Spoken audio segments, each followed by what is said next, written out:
This is a Nasturtium plant. It's a good companion plant that's used in gardens. Maybe this one's gotten a little out of control here, but what I want to show you is once it starts to go to seed, the little seeds look like this.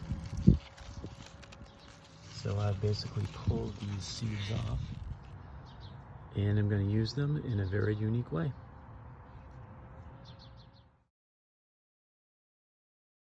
Now, if you've ever tasted Nasturtium, every part of it has a very spicy flavor to it. In fact, it kind of reminds you of horseradish, or dare I say, wasabi. So that's what I did. I took some of the Nasturtium pods and just crushed them up in a mortar and pestle, and basically got a very wasabi-like texture.